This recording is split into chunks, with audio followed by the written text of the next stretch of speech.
बिहार में विधानसभा चुनाव के पहले मानो नेताओं के बीच जुबानी जंग काफी तेज हो गई है। बीते दिन जहां तेजस्वी यादव ने दामाद आयोग बनाने की बात कही थी, तो उस पर जीतन मांझी ने नालायक और नालायक कहकर खलबली मचा दी। अब जीतन मांझी को जवाब देने के लिए लालू यादव की लाडली बेटी रोहिणी आचार्य मैदान में कूद पड़ी है। रोहिणी ने जीतन मांझी को ऐसा जवाब दिया है जिसे सुनकर शायद मांझी के भी पसीने छूट जाए।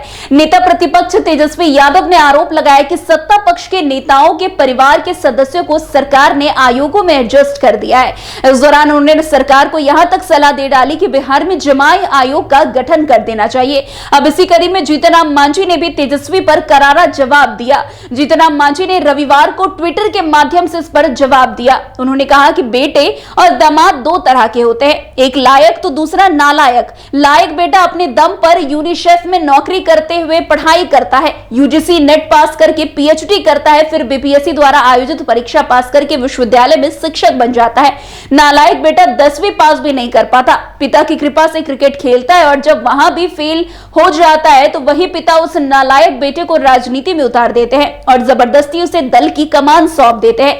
वैसे ही लायक दामाद अपने समाज का पहला इंजीनियर होता है और कई चुनाव लड़ने, सामाजिक कार्य करने के बाद योग्यता के आधार पर उन्हें कोई ओहदा दिया जाता है। तो वहीं दूसरी तरफ नालायक दामाद इंजीनियरिंग करने के बावजूद घर जमाई बनता है और रोजाना सास ससुर साले की गाली सुनने के बावजूद सांसद पत्नी का पर्स ढोता फिरता है।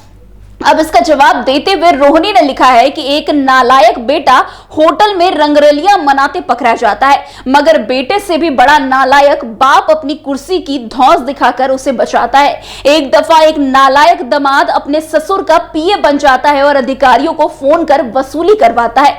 इस ट्वीट के बाद से बहस और गहराती जारी है कि सोशल मीडिया पर समर्थकों के बीच भी तीखे कमेंट्स और प्रतिक्रिया देखने को मिल रही है। वैसे इस जुबानी जंग में 2025 के विधानसभा चुनाव की भूमिका तय करने वाली सियासत दिख रही है, जहां एक और एनडीए गठबंधन अपनी शासन की उपलब्धता को जनता तक पहुंचा रही है, तो वहीं राजद परिवारवाद राजनीति के आरोपों का जवाब आक्रामक अंदाज में दे रही है। ये जुबानी हमला जनता के बीच भावनात्मक ध्रुवीकरण को जन्म दे रहा है, जिसका सीधा असर आगामी चुनाव में देखने को मिलेगा।